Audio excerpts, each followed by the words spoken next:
खुदावंद यीशु मसीह के कादर और बाबरकत नाम में आप सबकी सलामती हो। खुदावंद का शुक्र करता हूँ कि खुदावंद ने मुझे आज फिर ये मौका दिया कि मैं आपके साथ कलाम की चंद बातें शेयर कर सकूं, उसमें से खुद भी सीख सकूं और हम सब उसमें से सीख सकें। आइए हम पढ़ें ज़बूर 15। वो कुछ इस तरह, ज़बूर साम 15 ज़बूर 15 पहली आयत से शुरू करना। ऐ खुदावन तेरे ख़ैमा में कौन रहेगा, तेरे कोए मुकद्दस पर कौन सुकूनत करेगा। ये सवाल है दाऊद का। अगली आयतों में इसका जवाब है। वो जो रास्ते से चलता और सदाकत का काम करता और दिल से सच बोलता है, वो जो अपनी जुबान से बहतान नहीं बांधता और अपने हमसाया से बदी नहीं करता और अपने हमसाया की बदनामी नहीं सुनता।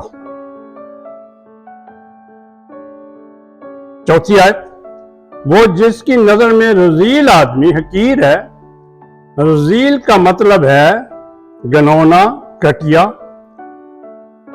नफरती। वो तमाम काम जो वो नफरती करने वाला है उसका मतलब है रजील। जिसकी नजर में रजील आदमी हकीर है, पर जो खुदावन से डरते हैं उनकी इज्जत करता है। वो जो कसम खाकर बदलता नहीं, खा वो नुकसान ही उठाए।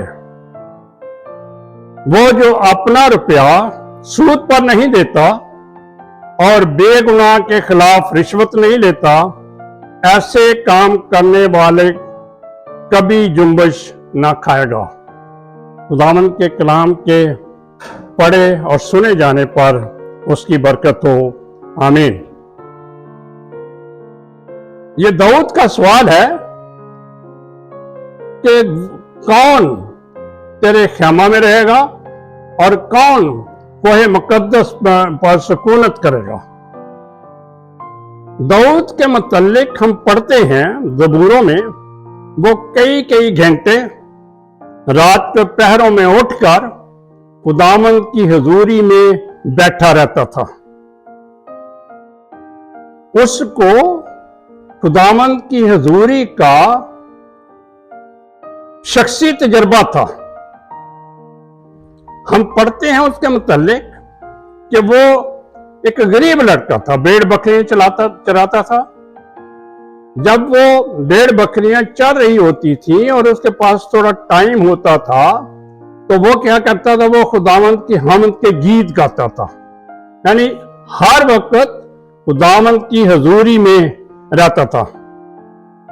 उसको ये पता था कि खुदावंद की हुजूरी में रहने से क्या क्या बरकत मिलती हैं। लेकिन एक दफा जब ये गुनाह में गिर गया तो हम 51 ज़बूर 51 फार्म में पढ़ते हैं, किसी चीज का मुतालबा उसने खुदावंद से नहीं किया। उसने सिर्फ एक बात की खुदावंद से कि मुझे अपने हुजूर से खारिज ना कर। 51 बाब की 11 आयत में पढ़ रहा हूं, मुझे अपने हुजूर से खारिज ना कर और अपनी रूह को मुझसे जुदा ना कर। सिर्फ दो चीजें उसने खुदावंद से मांगी। एक दफा जब इसने यरूशलेम में, जब दाऊद ने यरूशलेम में महल बना लिए तो अहद के संदूक को, जो खुदा की हुजूरी का सिंबल है, उसको चाहा, उसके लिए खैमा बना लिया कि मैं इसमें खुदावंद के अहद के संदूक को लाऊंगा और ये वहां यहाँ रहेगी और मैं वहां आया जाया करूंगा and I will spend time with God. लेकिन हुआ क्या? अगर आप पहली तवारीख के 15 बाब की पहली आयत में पढ़ें तो वहां पर लिखा है कि जब उसने महल बना लिए और ये उसने खैमा खड़ा कर लिया तो उसने चाहा कि अहद के संदूक को लेकर आए। दूसरे शमूएल की 6 बाब में लिखे से पहली बात की 12 आयत तक किसी वक्त पढ़ना उसको, वहां पर इट्स अ लॉन्ग स्टोरी, क्योंकि मैं छोटी वीडियो बना रहा हूं तो मैं उस पूरे हवाले को आपके सामने नहीं पढ़ने को। दूसरा शमूएल 6 बाब उसकी पहली आयत से 12वीं आयत तक, वहां पर लिखा है कि उसने चुने हुए 30,000 लोगों का मजमा इकट्ठा कर लिया। वो लोग जो साज और वाद बजाने में और गाने में एक्सपर्ट थे, उसने उनको इकट्ठा कर लिया। एक नई गाड़ी बनवा ली। वहां पर लिखा है कि सनोबर की लकड़ी के साज भी बना लिए। अच्छा, जब इसने इकट्ठा कर लिए तो इसने चाहा कि अहद के संदूक को अमीदाब के घर से अपने खेमा में लेकर आए। तो वहां पर जिक्र है कि जब इन्होंने गाड़ी पर अहद के संदूक को लाद लिया और वो ला रहे थे तो बैलों ने ठोकर खाई। अमीदाब के बच्चे जो हैं, 2 बेटे उज़ा और अखीब, उसके साथ साथ चल रहे थे। हुआ क्या, बैलों ने ठोकर खाई तो वहां पर खुदावंद के कलाम में लिखा है कि उज़ा ने, उसको ऐसा महसूस हुआ कि अहद का संदूक गिर जाएगा, लेकिन उसने अपना हाथ बढ़ाया कि ताकि उसको थामे, लेकिन वहां पर लिखा है कि खुदावंद का गुस्सा भड़का और वो वहीं पर अहद के संदूक के पास ही मर गया। जब वो मर गया तो खुदावंद के कलाम में पढ़िएगा, वहां पर लिखा है दाऊद डर गया, खौफजदा हो गया, कहने लगा नहीं भाई, ये अहद का संदूक आप मेरे खेमा में न लाओ। इसने कहीं और किसी आदमी के घर में ठहरा दिया। तो वहां पर उसका नाम जो लिखा हुआ है ओबेद अदूमी, इसने ओबेद अदूमी के घर में उसको ठहरा दिया।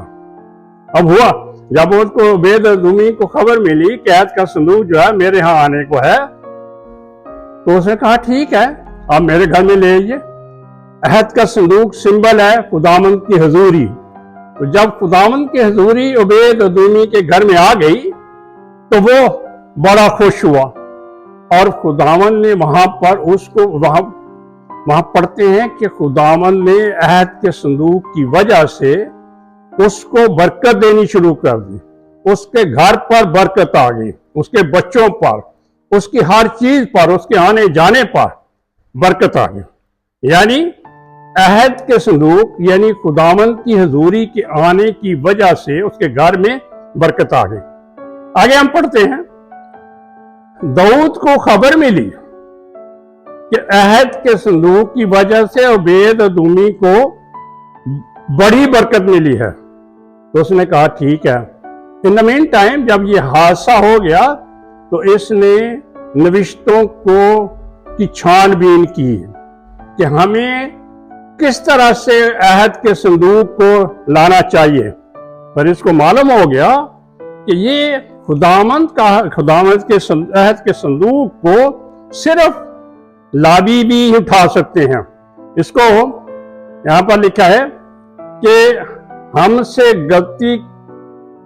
गलती क्या हुई, हमने नविश्तों के मुताबिक छानबीन नहीं की थी, हमने नई गाड़ी बना ली, मजमा इकट्ठा कर लिया ताकि हम बड़ी धूमधाम के साथ अहद के संदूक को लेके आए, लेकिन हम वहां पर गलती से थे। फिर इसने फिर क्या किया, आगे लिखा हुआ है पहले तवारीख 15 बाब उसकी चंद आयत में आपके सामने पढ़ने को हूं।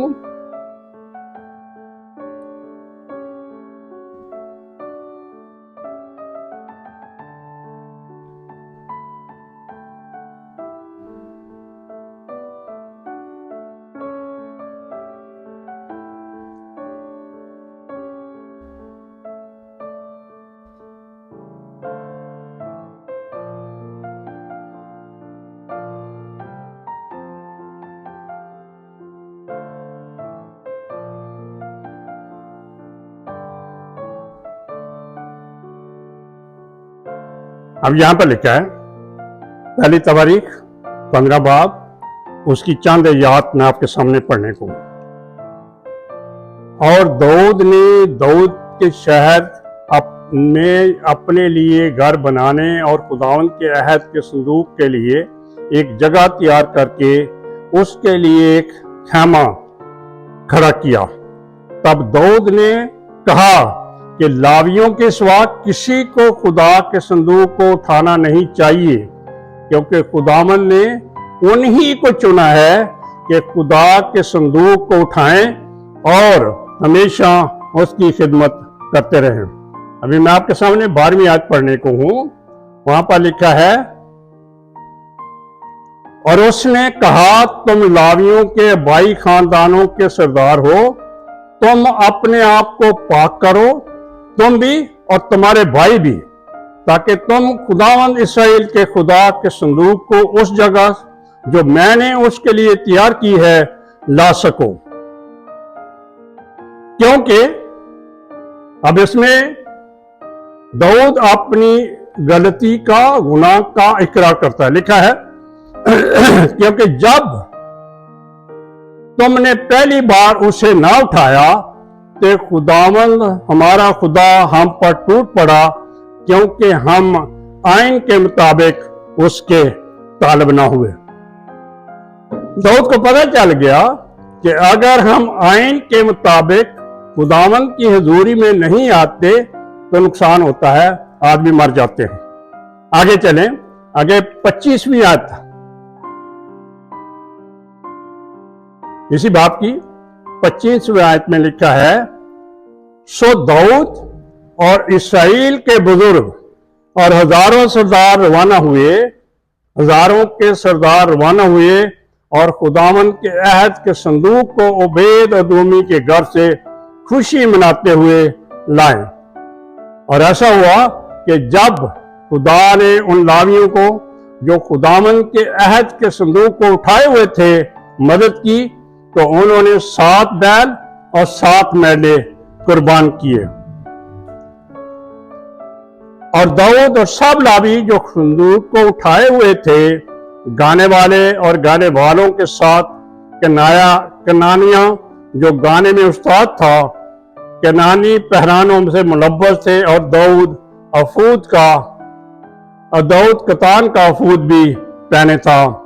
तो यूसुफ तो सब इसराइली नारे मारते और नरसिंगा मारते, तुरैयों और झांझों की आवाज के साथ सुतार और बरकत को जोर से बजाते हुए खुदावंद के अहद के संदूक को लाए।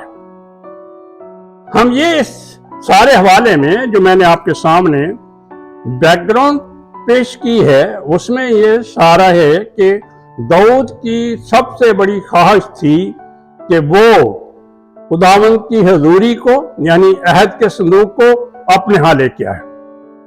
अब यहां पर मैं एक सवाल करता हूं कि क्या आप भी इसी तरह से खुदावंद की हुजूरी के भूखे और प्यासे हैं?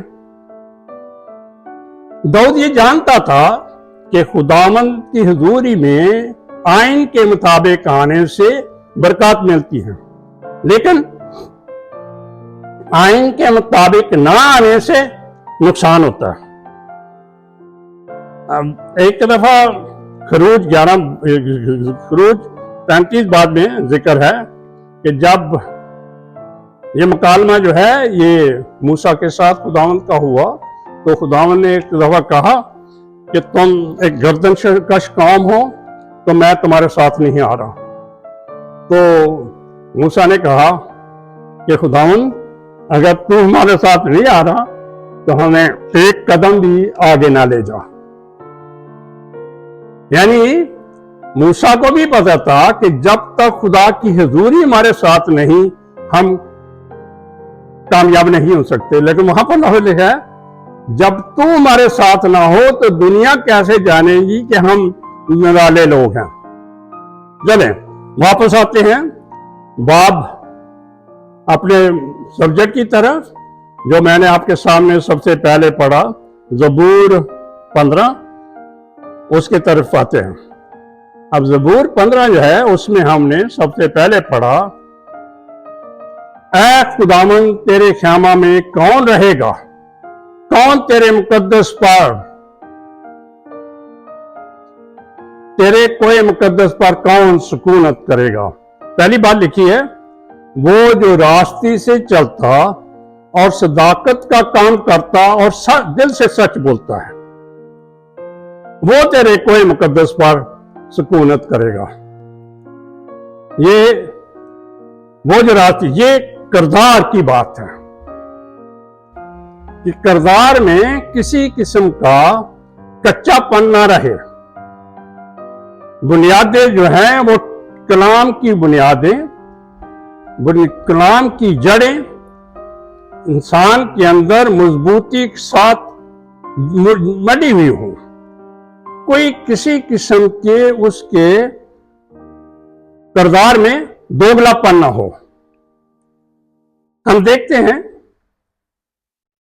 कि बहुत से लोग जो खुदावंद यीशु मसीह के साथ चलते थे लेकिन अंदर से वो लालची थे।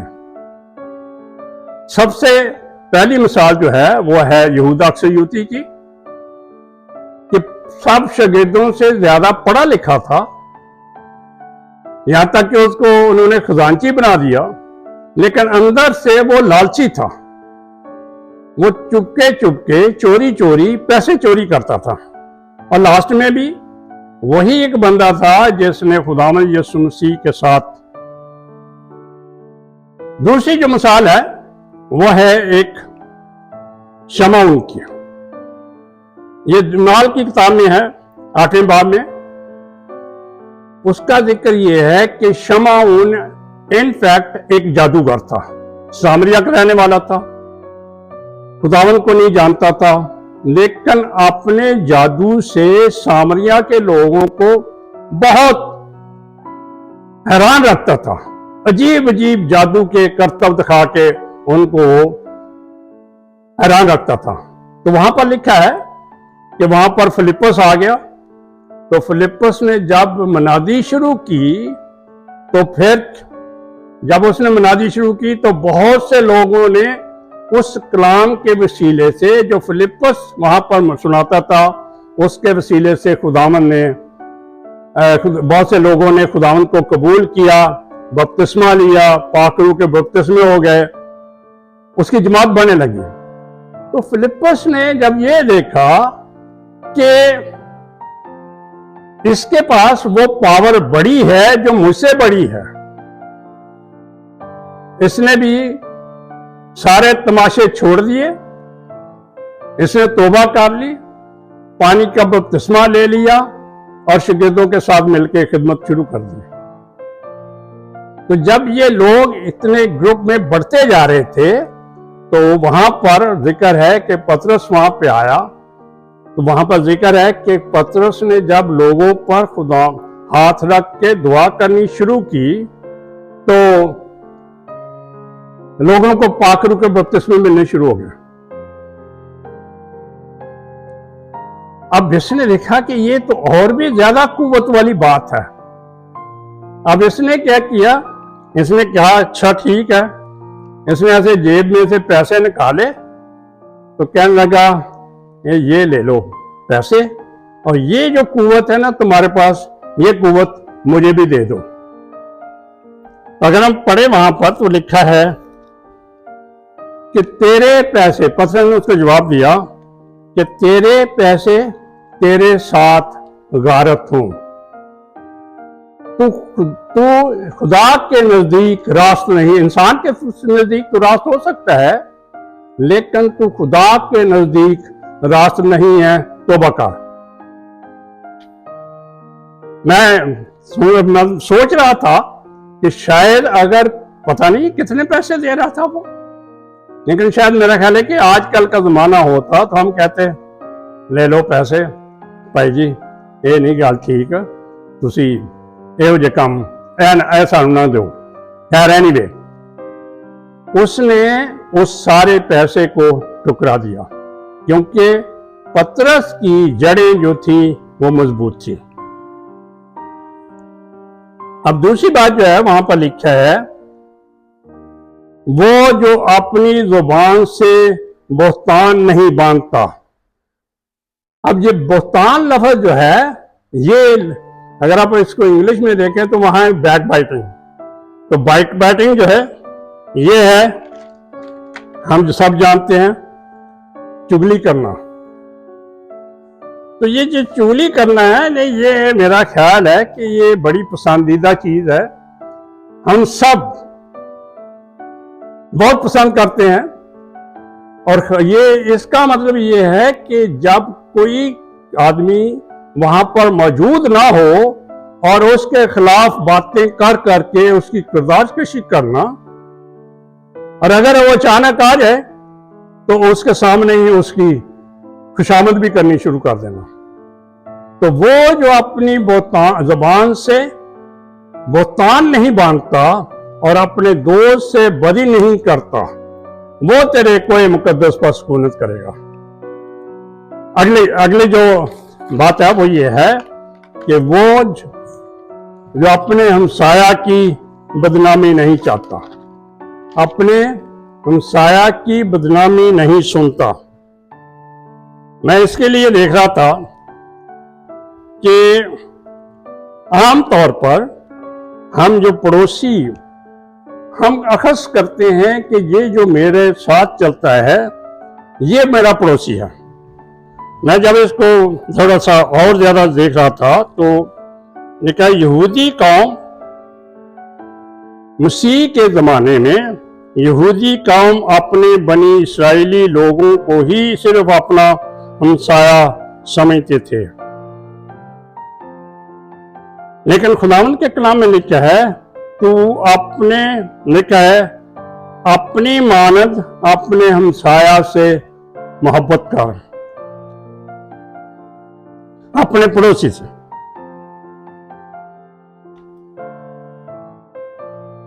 हम कुछ इस तरह का भी रवैया रखते हैं कि जब हम उसी से मोहब्बत करें जो इन रिटर्न हमारे साथ भी मोहब्बत करे, लेकिन ऐसा नहीं।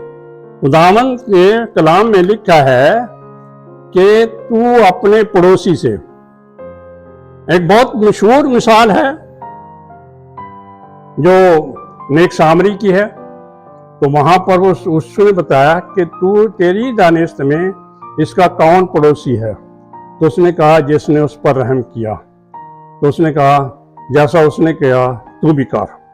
मत्ती 5:44 में लिखा है, अपने दुश्मनों से मोहब्बत और अपने सताने वालों के लिए दुआ करो।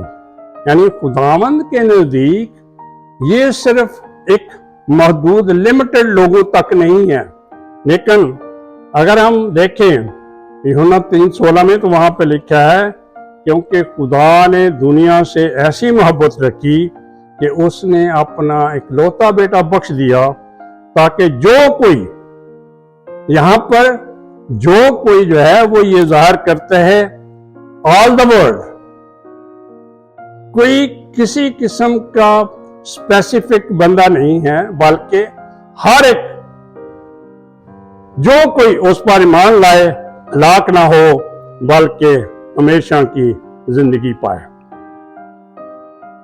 आगे यहां पर एक है लफ्ज है, चौथी आयत में पढ़ने को आपके सामने, वो जिसकी नजर में रजील आदमी हकीर है, पर जो खुदावंद से डरते हैं उनकी इज्जत करता है। मैंने पहले बताया कि रजील आदमी का मतलब है घटिया, घिनौना, नफरती काम करने वाला। यानी जिसकी नजर में ऐसे काम करने वाला हकीर है, लेकिन जो खुदावंद से डरते हैं उनकी वो इज्जत करता है। वो जो कसम खाकर बदलता नहीं, खा नुकसान ही उठाए, वो जो अपना रुपया सूद पर नहीं देता और बेगुनाह के खिलाफ रिश्वत नहीं लेता, ऐसे काम करने वाले कभी जुम्बश न खाएगा। आज हमने ये सीखा है कि मोहब्बत एक महदूद लिमिटेड लोगों तक नहीं है, हमें हर एक के साथ मोहब्बत करने का दर्स इसमें मिलता है।